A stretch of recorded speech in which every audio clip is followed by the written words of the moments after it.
We are going to start out as we have each class with our anchor text for this quarter on biblical love. Again, a very deep topic.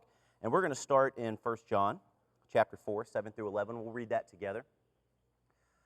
And I want to go ahead and get you thinking a little bit about how I'm hoping class will go. I may, if we can, if I'm brave enough, if I feel brave enough, I may try something a little bit different. One of the challenges, and there are a lot of challenges, by the way, but one of the challenges to a class such as this, an auditorium class, where again, there's a lot of wisdom in the room. It's not like being in a class where you're in a small room together. We've all been in those types of classes before, whether you've been a student or the facilitator or the teacher in the room, where maybe in a little bit of a smaller class, and there might be 15 people, 20 people, a little bit more, a little bit less, and you can pose a question, and because you're in closer quarters, you can hear responses so very easily. So it lends itself to a lot of quick, thoughtful discussion. An auditorium class is a little bit different, and one of the things I think that can happen in an auditorium class, and that I've gravitated towards over the course of maybe this quarter, is sometimes the facilitator, the teacher, can get a little bit too chatty. And I don't want to be overly chatty. I certainly think that sometimes I have good things to say, but the vast majority of the best and the thoughtful comments come from the group that's within the classroom collectively together. And so I am going to try to do something that I haven't done before, and that is put a little bit more on us as a class in terms of bringing out some practical thoughts and practical discussion about what walking in love looks like. And we'll transition in just a moment over to Ephesians chapter 5, where we see that phrase and that word, that verbiage used. So I want us to be prepared for that and a little bit thoughtful about that. Also, sometimes I think personally for me, there have been times where I really like to teach from a very large, broad swath of text. You know, give me a chapter to teach from, because there's a lot there, and sometimes we can be very general, and there's so much to pull from. Sometimes it can be scary getting very narrow into a passage, getting very granular into a passage. And so I'm also going to try to step out and be a little bit brave and get narrow in our text this morning, okay? So I just want you to be aware of that. Maybe that way if I crash and burn, you'll forgive me. You know, if something goes terribly wrong, you'll help me and you'll support me. Deal? Deal, okay. All right, so let's go to 1 John chapter 4, verse 7. Beloved, let us love one another, for love is of God, and everyone who loves is born of God and knows God. He who does not love does not know God, for God is love. In this the love of God was manifested toward us, that God has sent His only begotten Son into the world, that we might live through Him. And this is the love, not that we loved God, but that He loved us and sent His Son to be the propitiation for our sins. Beloved, if God so loved us, we also ought to love one another. And if you want to, let's pivot over to Ephesians chapter 5. While you're doing that, I'll remind you of our discussion last week. Last week we talked about the Good Samaritan. We used the parable of the Good Samaritan from Jesus to identify for us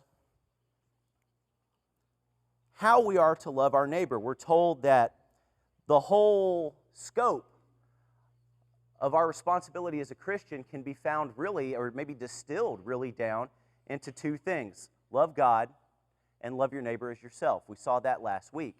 And of course the question comes up from the lawyer, from the religious minds in that text that precedes the parable in Luke there.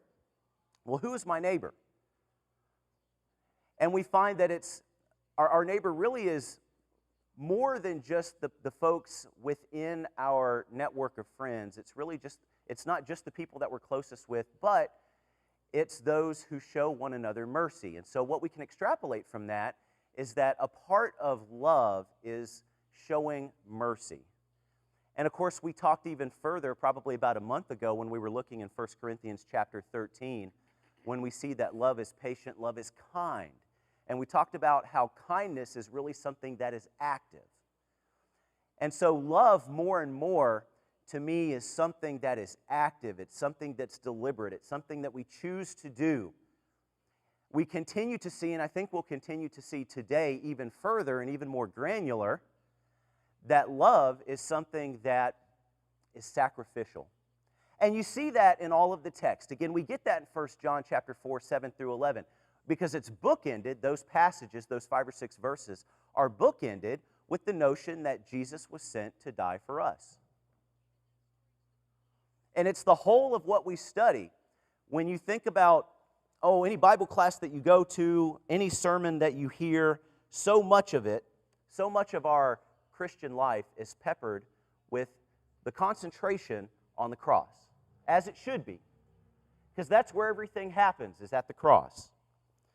But one of the things I want for us to think today is what gets us to the cross. So we're going to start here in Ephesians chapter 5, and we'll look at verses 1 and 2. So if you're looking at Ephesians 5 with me, let's go to verses 1 and 2. It says this: "Therefore, be imitators of God as dear children, and walk in love as Christ also has loved us, and given himself for us, an offering and a sacrifice to God for a sweet-smelling aroma." You know, this is one of those biblical things. Whenever a phrase in text is started with some kind of clause like therefore, you know that something came before the therefore, right? And so if you look at the end of chapter 4, maybe really all of chapter 4 in Ephesians, there is a great deal that comes before that therefore. One of the things that's interesting is that this letter by Paul to the church at Ephesus has a lot of similarities to the church in Corinth. If you think back to our discussion over 1 Corinthians 13, we preceded that 1 Corinthians 13 study with a review of 1 Corinthians 12. And what we found is that in the lead up to all of that poetic alliteration on love in chapter 13, it's really preceded by a lot of instruction to the church at Corinth about the problems and the struggles they were having. Disunity was one of those things. And of course, struggles with getting away from our old life as Gentiles. And specifically, when you look at chapter 4, let's go back just a little bit here. If you go back and you look at chapter 4 in Ephesians, it would suggest to us that the church at Ephesus was really struggling with a lot of the same things that the church at Corinth was struggling with. Not surprising, because it's difficult to be a convert. It's difficult to make a change, especially when you've been living life a certain way for so long. And you know, just to kind of pause on that real quick, I will say, it's worth thinking about when we see these examples of these first century churches where first century Christians who had the apostles, who were able to see and experience the spiritual gifts of the ones that were elected to have those things, some of which were just years from the time that Christ was crucified. If they struggled, how much more would a 21st century Christian convert struggle? So I think one of the things we could certainly walk away with, and it's not what the class is about this morning, but we have to give some thought to what we're doing for Christians that are new, babes in Christ, that come into the church. What are we doing for them? Well, let's look and see here what was happening with these guys. Let's start with verse 17. I don't want to read too much to you, but that might happen here. Let's look at verse 17 in chapter 4 in Ephesians. Paul writes this. He says, "This I say, therefore, and testify in the Lord, that you should no longer walk as the rest of the Gentiles walk, in futility of their mind, having their understanding darkened, being alienated from the life of God because of the ignorance that's within them." It goes on to say, because of their blindness of their heart, who being past feeling, have given themselves over to lewdness, to the work of all uncleanliness, and greediness. Could you imagine being beyond, what does it say here? Beyond the point of feeling? That's a whole different level. When it talks about having a hard heart, being around people, being within a network of people who are beyond feeling, could you imagine that? That's a different kind of space for a human being. That's a different kind of place to be. But these are the types of things that are going on in and around the church at Ephesus. So they're being exhorted here to do something different. And let me go back to 1 Corinthians chapter 13. Just before we get into 1 Corinthians 13, I think it's the very last verse, and you could check on this. I believe it's the very last verse of chapter 12 in 1 Corinthians. I believe that's where Paul says, "Let me exhort you to a more excellent way." Let me exhort you to a more excellent way. And then he proceeds to explain to them what that more excellent way is. And that's where he gets into the definition of love. This is the very same concept here.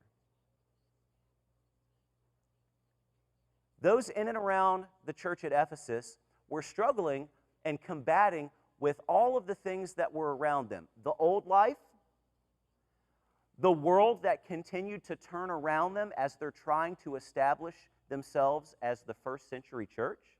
They're trying to do the right thing, but the wrong thing is all around them. Can you feel that? Can you appreciate that? I feel like I can. I'm trying to do the right thing, but the world consistently throws difficult things at me.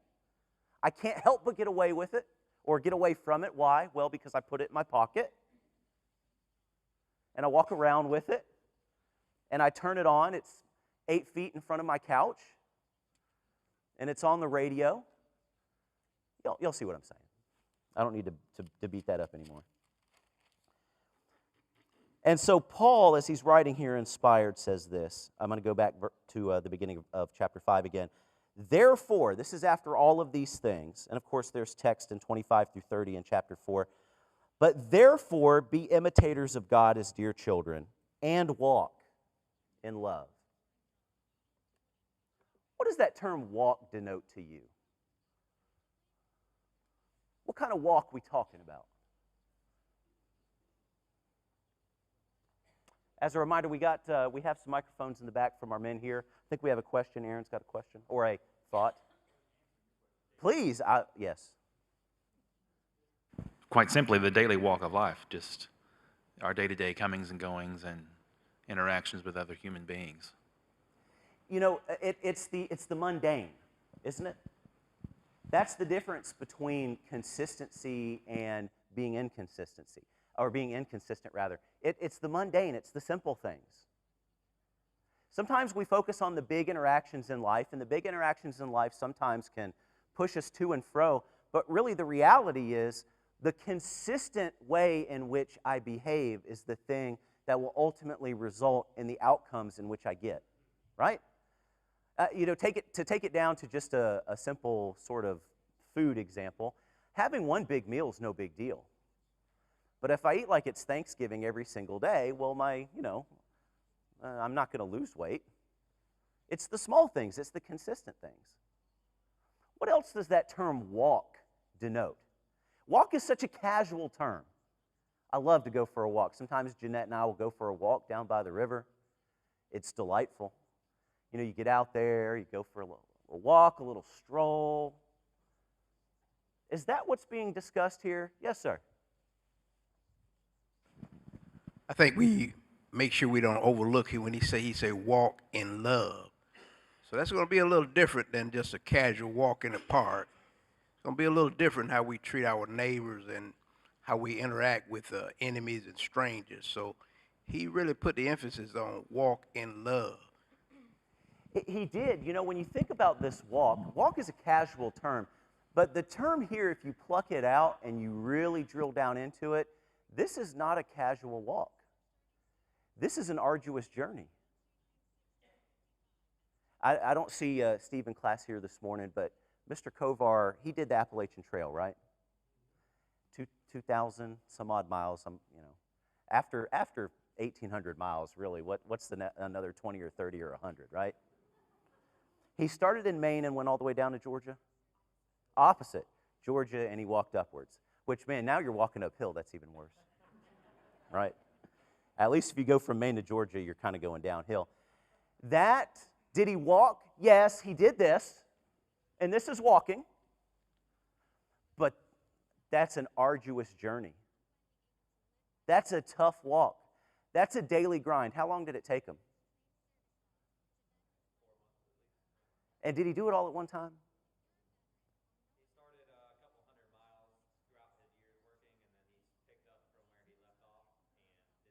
Kind of soft, but okay, fair enough. No, I'm just kidding. That's an arduous journey. When we say walk in love, doing the right thing every single day, to put together what our two brothers said, doing the right thing every single day, that's tough work. That's tough work. That's arduous. This is a journey. Life has a long arc to it, and there's a lot of things that are going to ding you up in life. Yes, sir.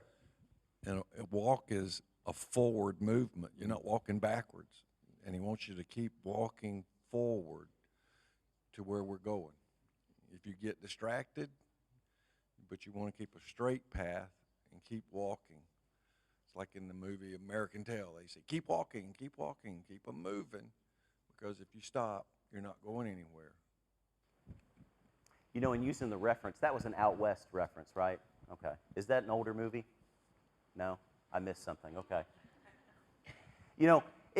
What I know about the Western migration is if you stop moving, if you stop walking, you become a target.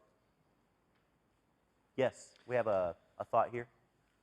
I was just going to add that, as you walk each and every day, it could be harder because you're just out in the world surrounded by people that might not be thinking and acting the same way you do. So it becomes a choice life's about so many choices, small, big, throughout your day.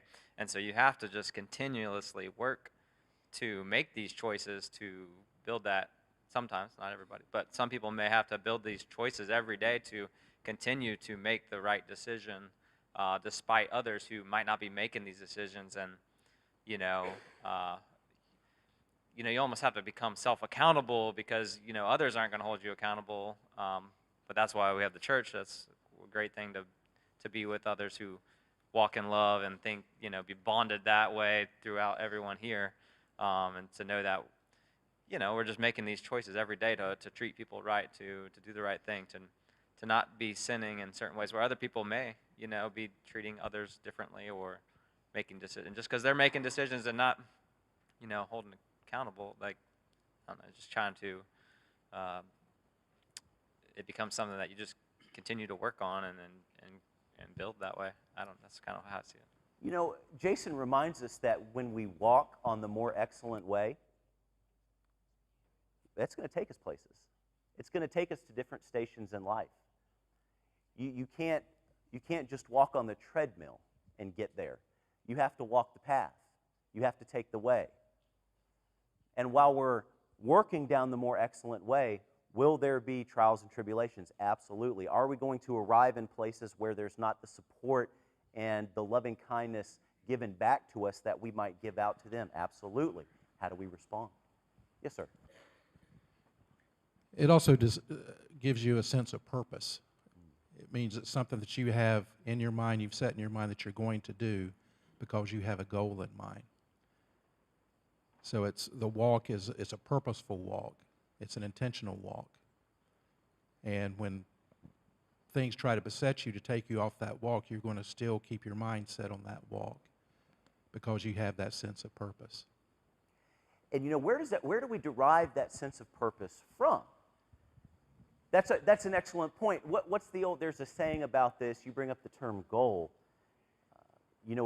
A dream without, I'm going to mess it up, but if you have this thing that you want to go after and you don't have a plan to get there, it's just a dream.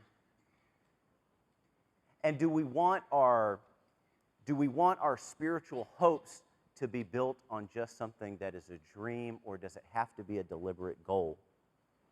And how do we achieve that? Well, one of the things that you see here in verses 1 and 2 is it gives us really two icons to strive for. It gives us 2 points of reference. At the beginning of verse 2, it says, and walk in love. But preceding that, we're told to be imitators of God as dear children. And just after we're told to walk in love, we're given the example of Jesus Christ, who also loved us and gave himself for us. So this concept of walking in love is buffeted and bookended by be imitators of God as dear children, and walk in love as Jesus also walked in love and gave himself for you. That's a tall order. Aaron. I'll make it quick. Just say that consider the pace of a walk. It's not a sprint, nor is it a crawl. So if you were to dedicate yourself to walking in love, you take time to notice the things, like a little bit what Ray said and a little bit what Frank said. You take it with a purposeful, intentional, methodical pace of noticing the things in love, so that you can be like Christ was when in his walk. You know, if we draw this metaphor out a little bit, I don't know if you've ever gone out like my longest distance in terms of running is not the same as Dustin James's longest distance. He has done 26.2 miles marathons, all that kind of stuff. I'm a 5K'er. Like, I'll walk for whatever you want to walk for, sea turtles or anything out there. I'll go on I can do a 5K. And I've been foolish before. You sprint out in that reference that Aaron's making in the metaphor. You sprint out, you get out there on that first quarter mile, you feel really good, and you're running your heart out, but you better be careful, because then you start to slow down. That pace starts to catch up with you. And so it's got to be consistent. It's got to be deliberate.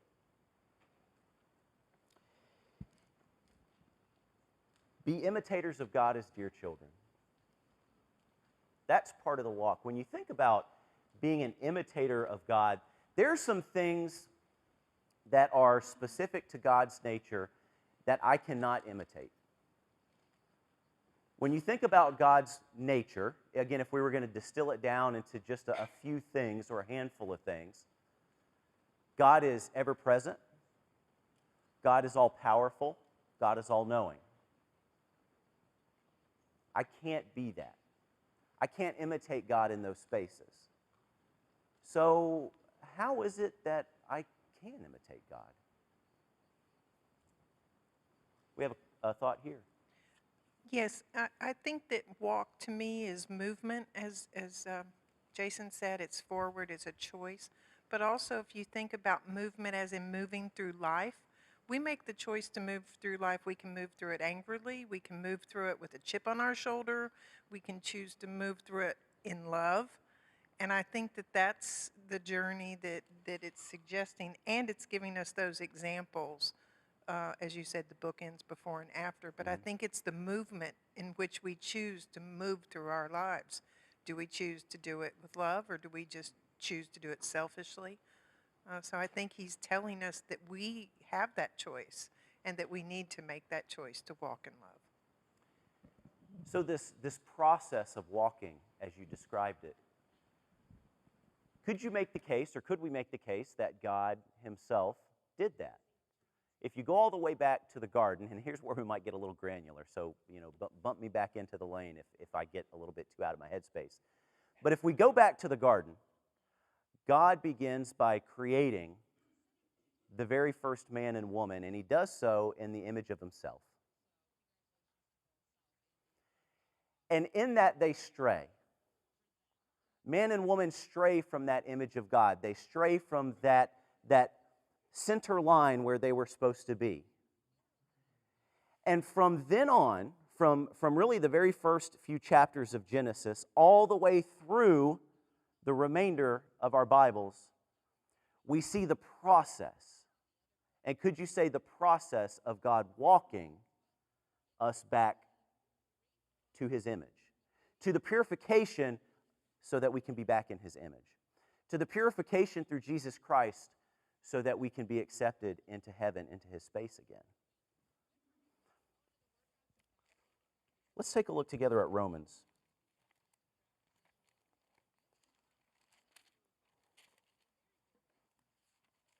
I can hear us thinking on that, and again, if I'm stretching, you let me know that I'm stretching.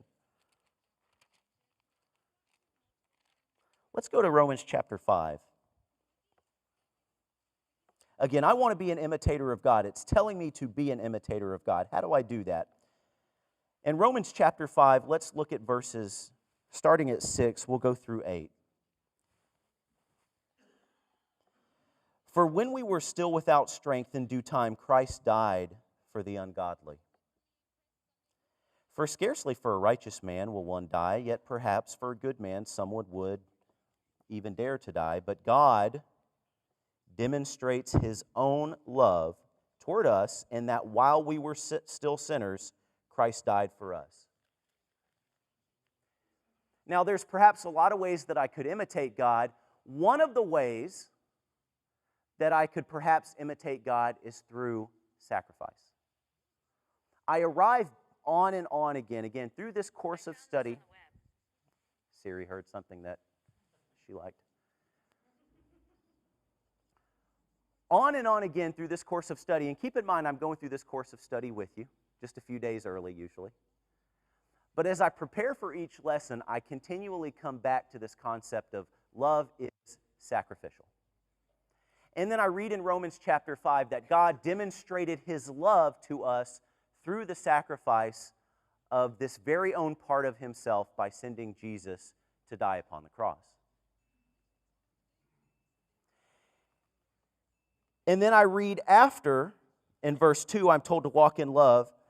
The example that I'm given just after that is that Jesus went and sacrificed himself. The term is sacrificed. And when we talk about Jesus' sacrifice, where do we usually land? When I think about, in the most simplistic terms, when I think about the sacrifice of Jesus, what do I think about? I think about the cross. And that makes sense. Because the cross is the place where everything that I need to get to heaven occurs. But here's what I want us to think about this morning. The cross is a no-brainer, right? And again, I agree with you completely. For me, thinking about the sacrifice of Jesus, I always arrive first at the cross. Because it's a big event. And we love big events. As we said earlier in class, big events are things that I can mark time by. Big events are things that I can usually mark changes by. And so, again, it's a no-brainer to me that we have to look to the cross as being the hallmark, maybe, of the sacrifice of Jesus. But let's think about this for just a moment. What happened before the cross? What got us to the cross? Weren't those things sacrificial too? Yes, ma'am.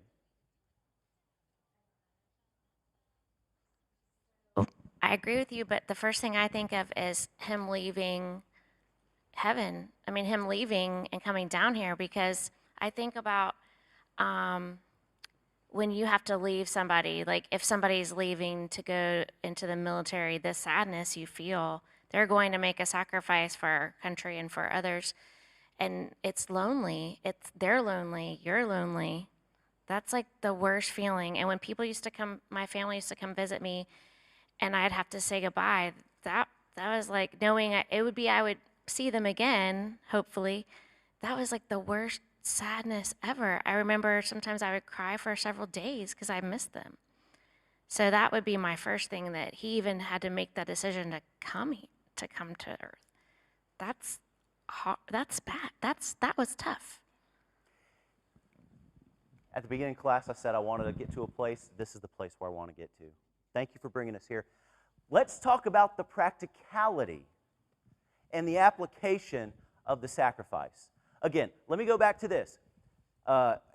Everybody in here could easily agree that the cross is a major sacrifice. Absolutely. When Jesus asks, God, why did you forsake me? That's powerful. There's a lot within that phrase in and of itself. What does forsake mean? The fact that God forsakes Jesus on the cross so that I don't have to be forsaken. That's big. And the cross is important. But what about everything else? And so the question I want to tackle here in the time that we have left is, where else really twofold, where else in the build-up to the cross did Christ sacrifice for us? Where else? Some versions here in verse 2 says uses the term gave himself up for us. Where else in the build up to the cross did Jesus give himself up for me and for you? And what's the practical application of that? And so Celia brings us to the very first one, and I want us to be thinking of some others. I want us to highlight some others together as a class, and here's where we'll need your help. The very first one that she mentions is Jesus had to make the decision. There had to be a choice between God and Jesus that we will go down to earth. We are going to leave the throne of heaven, and we're going to go through the ministry, and we're going to live as a man, and we're going to be disrespected and reviled, and we're going to be forsaken upon the cross so that we can get Justin Jones back to a right state. He had to make that choice to leave. What else? What other ways did God give himself up through love for us? Talk more about that. May we get a microphone here? And then I thought there was one other. Was there another hand? And we'll come to Mr. Bessent here in just a moment. Our sister right there. Miss Oak said companionship. Even though he was, well, let's go back to his place in heaven with God. That has got to be the ultimate companionship.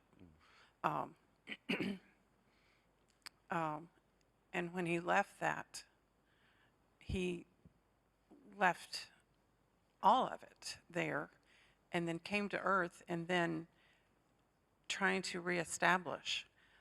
But even though he had those that, he loved, like the Apostle John, so many of them turned their back. And when you think about him, when he went into the garden and he took 3 of them with him and he said, I'll be right back. They went to sleep. They didn't wait in anticipation of his return. And I think knowing that people don't, if I know that no one is looking forward to me coming, if no one is excited about the fact, Celia mentioned about you get about visiting with your family. They're coming, you're so excited. But if you think, well, they don't really care whether I come or not. And I think Christ gave up the human companionship that as Christ as the man would have felt very deeply in knowing that, he was by himself. And when you think about his plan and what he was trying to teach everyone, he started fresh. He started with them not realizing, even though most of the Jews should have known to be looking for someone like him coming, all of that was abandoned because of the difference that it looked like to them as opposed to what they thought it should look like. And so the companionship wasn't there for him at all. Do you suppose that it was isolating being Jesus? That's what I hear you saying. I can imagine that there would have been times when perhaps he would have had some, collegial support from the group, but you bring up some very isolating moments. There's nothing worse. I can deal with alone time, but I don't want to be alone when I'm in turmoil. I don't want to be alone when my life's in chaos. And what you've described to us are multiple instances where in the toughest times that Jesus was a man on the earth, he found himself isolated and alone. The garden, isolation. The cross, isolation.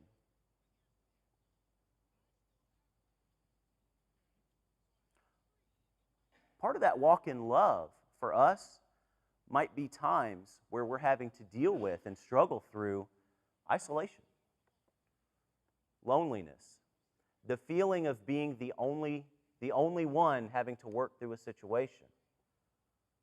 And that's real tough. My father used to say, misery loves company. I suppose that's probably true. Mr. Bessent? Justin, I think that when we start talking about love as a Christian or just love in general, there's another phase of our lives that we have to include. And I'll use the word responsibility. You might come up with another word.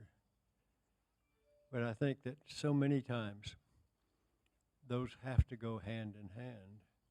Sometimes one is more important than the other, but often they're almost equal, love and responsibility. If you're a parent with a young child, when that child starts crying at night, do you get up because of love or responsibility or both? When you have an older parent and they have a need, do you do it out of love or responsibility? I think we have to conclude, and even in Jesus' case, was that love or responsibility? I think it was a combination of those two things, that all those actions. And our actions are most often that combination.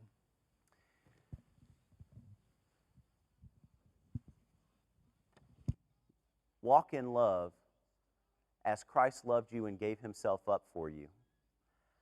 Part of the giving himself up for us was taking the responsibility of being the only one, I hear you saying, the only one that could be responsible for returning me back to a right place.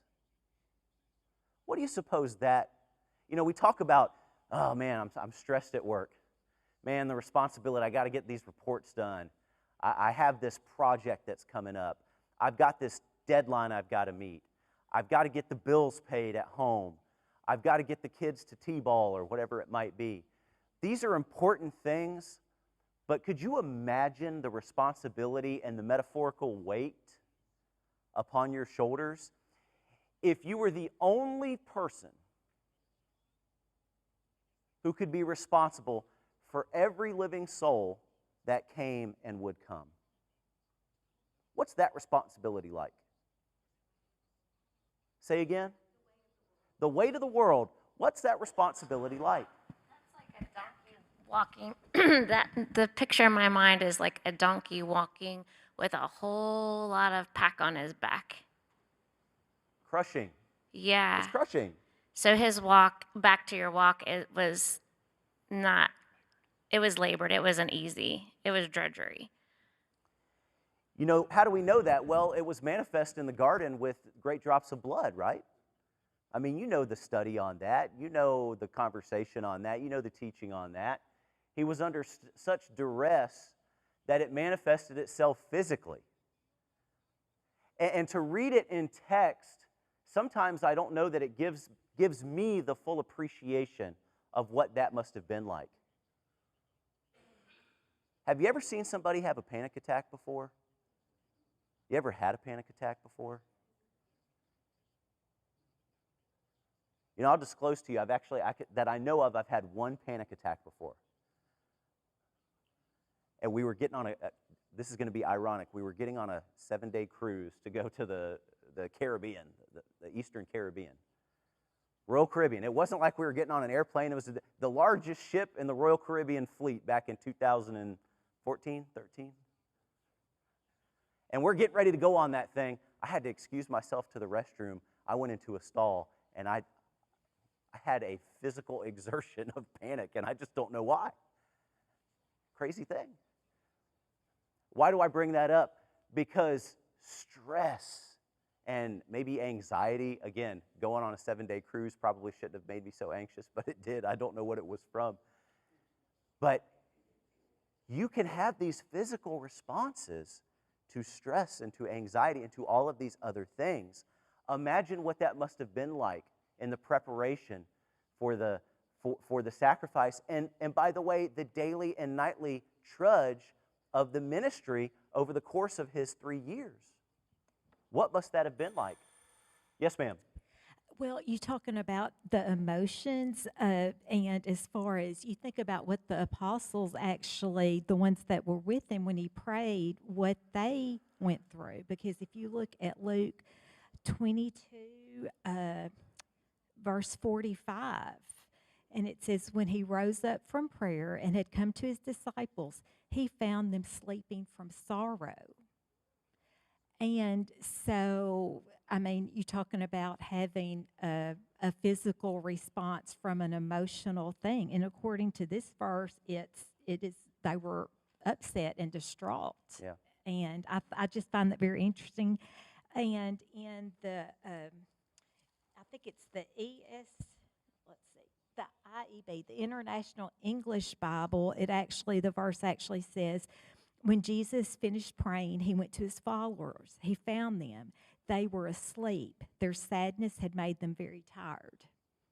And I just think that's an important part to recognize, that they did Absolutely. have a physical response to being emotionally upset. Absolutely.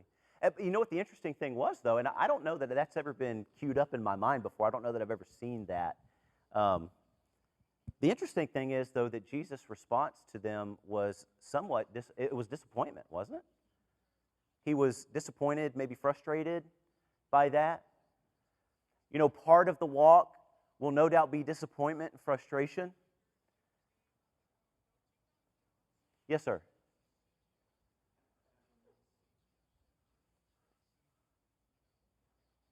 At the moment, you talk about stress. At the moment, there's thoughts in my head, and I'm pretty stressed right now. But it's nothing compared to what Jesus went through. I mean, it doesn't even compare. You know, as we begin to wind down class this morning, we could probably continue to go for hours to talk about the ways in which Jesus walked, that sacrificial walk, over the course of what's been documented for us within text, within the Gospels, and certainly the commentary on it through the remaining letters. We could go for hours to talk about all of the ways that Jesus' walk was sacrificial. And so it really allows me to do a couple of things. I hope it allows us this morning to do a couple of things. And I really want to distill it maybe down just to two things. Number one, I think there should be an assumption that if I'm doing this well, if I'm doing this right, if I am walking in love as Christ also has loved us and given himself up for us, I think that it would be a safe assumption that it's going to be tough. It's going to be tough. And I think the second piece of that is it's going to be tough because true love is a love that is sacrificial. I cannot be the center of my life's story.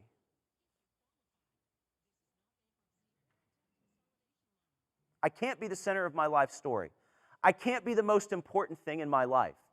It's going to have to be, as was said, my focus on God, my focus on Jesus, and then, of course, my focus on other things. I can't be the most important thing. I can't let myself get easily offended. I can't get into bickerings over small, foolish stuff. I can't be discouraged off the most excellent way by the little things that happen to us. I can't be lazy and short-sighted when it comes to staying on the path. I've got to be consistent. And that's going to be a sacrifice. It's going to be tough.